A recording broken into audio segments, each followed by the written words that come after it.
नमस्कार। नया अध्यादेश आ गया है कि 12 साल के नीचे जो कम उम्र वाले बच्चों के साथ अगर बलात्कार हो तो उस पर मृत्यु दंड यानी कि फांसी भी हो सकती है। क्या फांसी रोकेगा? क्या इससे बलात्कार रुकेंगे? आज सिंपल समाचार में ये सवाल हम कर रहे हैं। हमने देखा है कि पूरे देश में एक तरीके से सामूहिक आक्रोश, आपने टीवी पर तस्वीरें देखें किस तरीके से लोग बाहर निकल आए, रोड पर बाहर निकल आए, गुस्से में बाहर निकल आए। बहुत सारे लोग ऐसे प्लेकार्ड लेकर आए कि बलात्कार के लिए फांसी देनी चाहिए, बलात्कार रोको, फांसी की सजा होगी तभी बलात्कार होगा।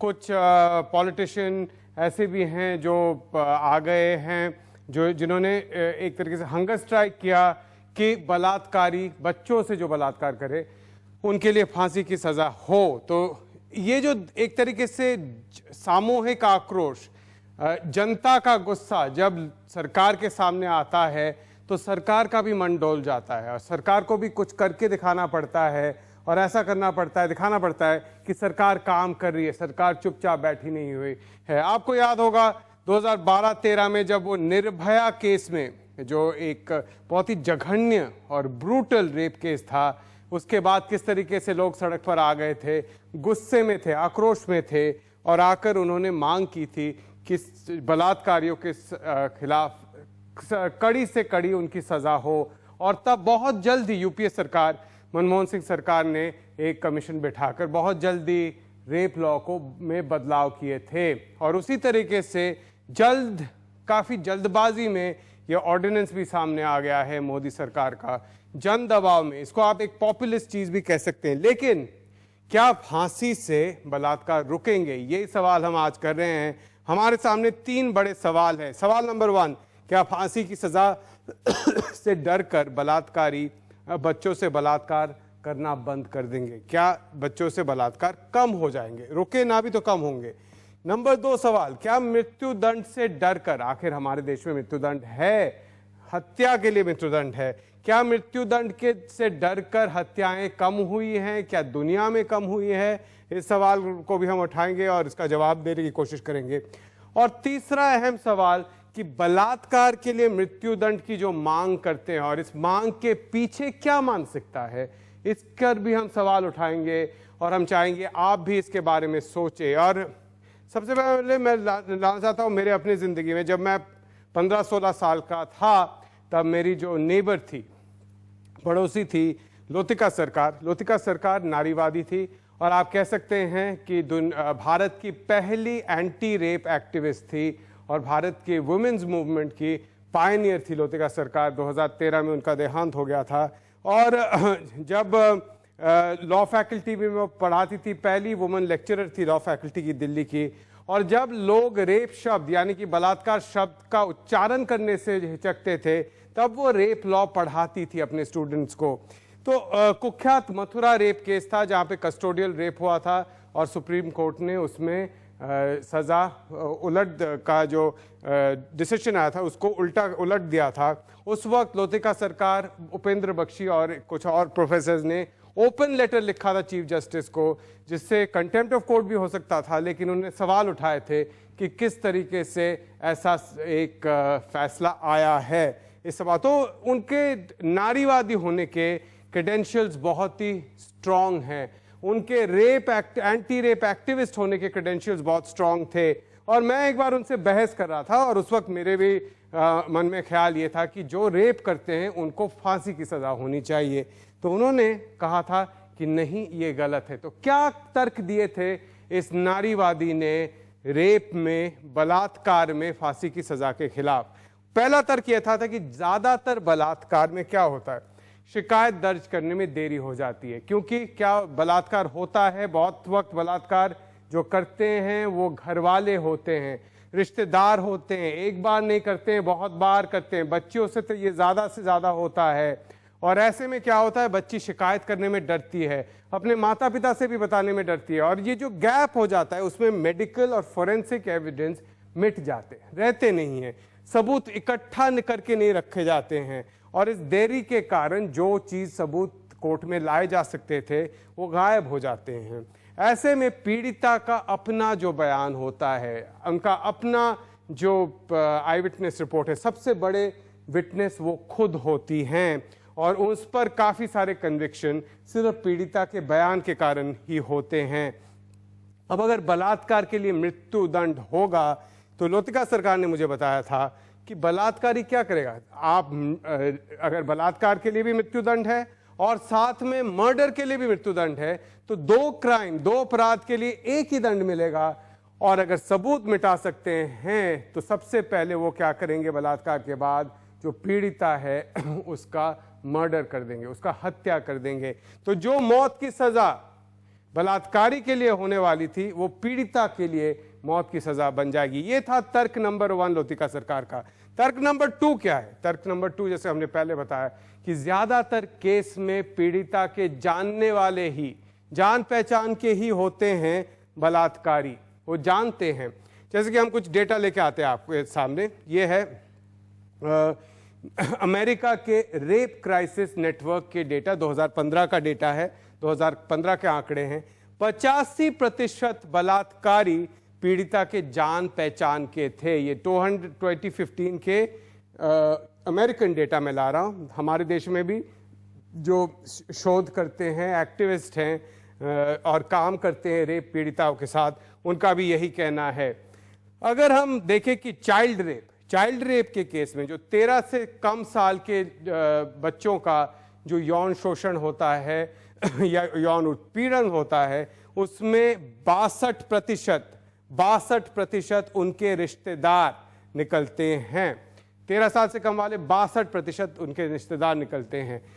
जब बलात्कारी रिश्तेदार हो, मैं सिर्फ जान पहचान नहीं, सीधा रिश्तेदार हो, तो सिर्फ 15% केस में कंप्लेंट पुलिस तक पहुंचती है। तो ये है अमेरिका का हाल, जहां पे लीगल सिस्टम बहुत ही स्ट्रांग है, वहां पे ये होता है। तो हमारे देश में आप सोच लीजिए, कुछ एस्टिमेट कहते हैं कि 99% रेप के कंप्लेंट होते ही नहीं हमारे देश में। अच्छा, मृत्युदंड अगर हो तो पीड़ित बच्चे पर शिकायत करने का जो दबाव होता है कि शिकायत ना करे, कभी कभी माता पिता ही बोल देते हैं कि अरे ये जेल चले जाएंगे, ऐसे मत करो, नहीं हम शिकायत नहीं करेंगे, तुम चुप बैठ जाओ। ये बहुत बार होता है बच्चियों के साथ। तो अगर डेथ सेंटेंस दे तो ये और भी दबाव उन पर बढ़ जाएगा, सिर्फ जेल से भी ज्यादा ये दबाव बढ़ेगा। तर्क नंबर 3, और ये है हत्या के लिए। हमारे देश में जैसे हमने बताया, आप जानते हैं, हत्या के लिए अगर आप हत्या करें और रेयरेस्ट ऑफ रेयर केस में बहुत ही जिसमें निर्मम तरीके से हत्या हो, उस वहां पर मृत्युदंड है। कुछ डेटा हम लेते हैं, भारत का डेटा लेते हैं और इससे देखते हैं कि क्या होता है। 2015-16 में हत्याएं हुई, लगभग 62,500 हत्याएं हमारे देश में हुए। मृत्युदंड सिर्फ 211 को मिला है, उस साल के हत्याओं के लिए नहीं, पहले के हत्याओं के लिए। क्योंकि आप जानते हैं मृत्युदंड जब दिया जाता है, लीगल प्रोसेस बहुत लंबा हो जाता है, खिंच जाता है। प्रतिशत देखिए, मैं एक ही साल 2 साल में देख रहा हूं, 211 लोगों को मृत्युदंड, 62,500 हत्याएं, 0.3% प्रतिशत को मृत्युदंड मिला है 1-2 साल में। यही अगर हम फांसी की सजा देखें तो सिर्फ यानी कि 0.002%। आप कह सकते हैं कि अलग अलग डेटा है, लेकिन हम अगर इसको टाइम सीरीज में भी लेंगे तो भी ऐसा ही आपको दिखेगा। यानी कि 1000 हत्याओं पर सिर्फ 3 के लिए मृत्युदंड, 1000 हत्याओं पर सिर्फ 3 के लिए मृत्युदंड, और 1,00,000 हत्याओं पर सिर्फ 2 को फांसी। तो आप समझ सकते हैं कि जब किसी चीज में मृत्युदंड आ जाता है, इतना लंबा खिंच जाता है कि कानून के हाथ लंबे तो होते हैं जरूर, लेकिन इतना देर हो जाता है कि आप कह सकते हैं कहीं ना कहीं जस्टिस नहीं मिला है। अमेरिका के हम डेटा लेते हैं। अमेरिका के जॉर्जिया के एक शोध टीम ने, रिसर्च टीम ने 2015 की शोध की कि 25 ऐसे स्टेट यानी कि राज्य जहां पे सबसे ज्यादा मर्डर रेट है, हाईएस्ट मर्डर रेट है, उनमें से 20 में मृत्युदंड लागू है। और जो सबसे कम मर्डर रेट है 25 स्टेट में, उनमें से 15 में मृत्युदंड नहीं है। यानी कि अगर आप देखें तो मर्डर रेट और मृत्युदंड का कोई कनेक्शन नहीं है। लोग मर्डर करते रहते हैं, मृत्युदंड हो या ना हो। अपराध के साथ दंड का नापने, कितनी जल्दी दंड मिल रहा है, कितना जल्दी लीगल प्रोसेस कंप्लीट होता है, वही सबसे बड़ा चीज रहता है। आगे है, एक ब्रेक लेंगे, उसके बाद हम सबसे बड़ा सवाल उठाएंगे। सबसे बड़ा तर्क हमारा होगा कि बलात्कार के लिए मृत्यु दंड के खिलाफ सबसे अहम तर्क क्या था लतिका सरकार और आज भी जो नारीवादी फेमिनिस्ट हैं उनका।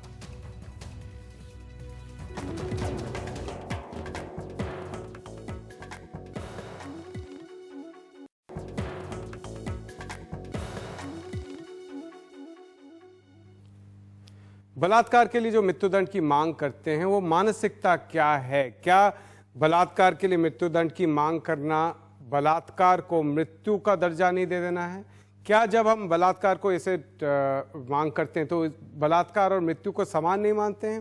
पुरुष प्रधान समाज में बलात्कार को मृत्यु से भी बुरा कहा गया है। कहा जाता है कि अरे अब ये बेचारी करेगी क्या, इससे कोई शादी नहीं करेगा, अगर अविवाहित है तो शादी नहीं करेगा, इसका तो जिंदगी खत्म हो गया है। लिज्जत लुट जाना, बाद है इज्जत लुट जाना। इज्जत कहा जाता है कि अब ये मुंह दिखाने लायक नहीं रही। बलात्कार को पुरुष की हैसियत और औरत की इज्जत के साथ जोड़ा जाता है कि एक तरीके से माना जाता है कि औरत पुरुषों के माता, अपने पिता, पति और भाई कि एक तरीके से संपत्ति है, उसके साथ अगर बलात्कार हो गया तो इनके हैसियत पर ठेस पहुंचती है।